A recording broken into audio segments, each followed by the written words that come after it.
Sir बहुत खुशी हो रही है सर,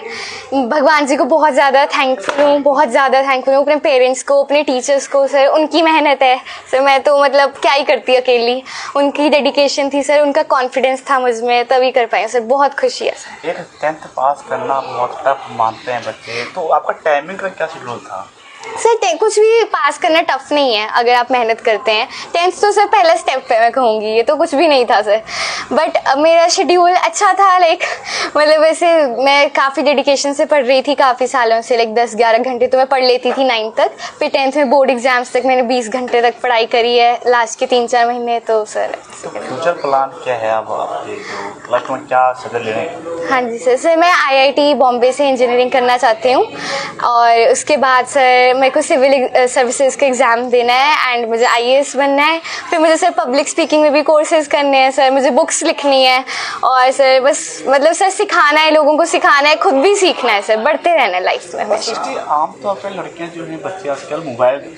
सोशल मीडिया की तरफ भाग रहे हैं, तो आप भी किस तरह सोशल मीडिया किस तरह हैंडल करते हैं? सर मेरे अकॉर्डिंग सोशल मीडिया डिस्ट्रैक्शन नहीं है, सोशल मीडिया बहुत हेल्प भी करती है, लाइक बहुत ज़्यादा हेल्प करती है, यह आपके हाथ में ही है कि ये आपके लिए डिस्ट्रैक्शन है या नहीं। अब हम कहें कि हर एक बच्चे के पास आजकल अपना मोबाइल फ़ोन होता है, तो वो आपके अंदर की कॉन्साइंस बताएगी आपको कि क्या सही है क्या गलत है। अगर आपको पता है कि आपने कुछ अचीव करना है, आपका एक मोटो है, आपका एक दृढ़ संकल्प कहूँगी मैं कि आपने कुछ पाना है लाइफ में, अपने पेरेंट्स को प्राउड फील कराना है, अगर ये आपके दिल में है तो आप डिस्ट्रैक्ट नहीं होंगे कभी भी सोशल मीडिया से। तो कई बार बच्चे के बड़े कोचिंग सेंटर जाते हैं, ट्यूशन लगाते हैं, इस तरह से आपने कुछ किया? नहीं सर मैं आज तक ट्यूशन नहीं गई, किसी कोचिंग में नहीं गई सर। मेरे पापा कहते हैं कि अब तो जैसे ये बिजनेस बन चुका है, कोचिंग इसी सब बच्चे को इसके पीछे भाग रहे हैं सर, इनको भी सर लाइक इन्होंने भी बिजनेस बनाया हुआ है कि हम ऐसे बच्चा खरीद ही लेते हैं सर, और सर इसकी कोई ज़रूरत नहीं है। अगर आप स्कूल में पढ़ाई हुई चीज़ें अच्छे से पढ़ लेंगे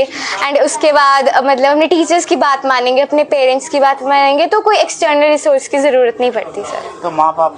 पिता कैसा आपका साथ रहा? सर बहुत सर मैं कहूँगी बचपन से सर उन्हीं का साथ रहा सर, उनको कॉन्फिडेंस था मुझ में सर, मुझे नहीं था इतना, उनको हमेशा से पता था कि मैं कुछ कर लूँगी, मुझे नहीं लगता था कि मैं कुछ करूँगी, बट हमेशा से मतलब जैसे उनके घर में उन्होंने एनवायरनमेंट बनाया हुआ था, हमेशा बचपन से पढ़ाई को सीरियसली लेना सिखाया है एंड कभी मुझे किसी भी चीज़ में इंडल्ज नहीं करा, कभी मुझे प्रेशराइज नहीं करा पढ़ाई के लिए कि पढ़ना है, बस जितना मैं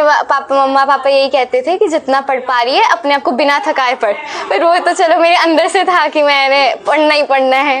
तो सर तो टॉपर गर्ल बन गए हैं, तो सबसे बड़ा श्रेय किसको जाता है? सर भगवान जी को जाता है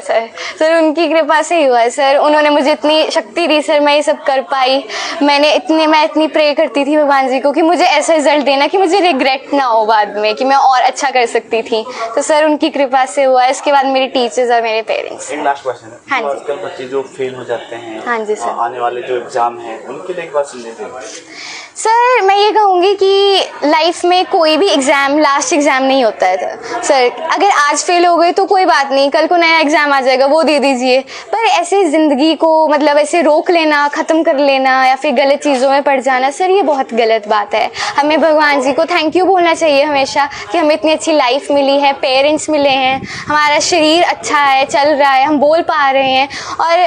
अब ऐसे में अगर हम मेहनत हमने करी है फिर भी हमें फल नहीं मिला तो सर उसकी टेंशन नहीं लेनी चाहिए। मैं ये कहूँगी भगवान जी हमेशा देख रहे हैं, आपका हार्डवर्क सिर्फ वही देख रहे हैं, कोई और देखे ना देखे, तो आपको फल हमेशा मिलेगा अपने सारे हार्डवर्क का। तो सर और हमेशा ये याद रखना है कि कई बार क्या होता है, ऐसे बच्चा एक दौड़ में चल रहा होता है, वो अपने आगे देखते देखते भाग रहा होता है, बट उसको पीछे भी देखना चाहिए कि उसके पेरेंट्स, उसके टीचर्स उसके साथ पीछे आ रहे हैं, उसके साथ दौड़ रहे हैं, उसके हाथ पकड़ के दौड़ रहे हैं। तो ऐसे में अगर हम रेस से गायब भी हो जाएं कि मतलब सुसाइड कर लिया, किसी गलत काम में पड़ गए, तो सर उनका सोचो ना जो साथ में रेस में दौड़ रहे थे। तो सर पेरेंट्स टीचर्स को लाइफ डेडिकेट कर दो सर, सब हो जाएगा।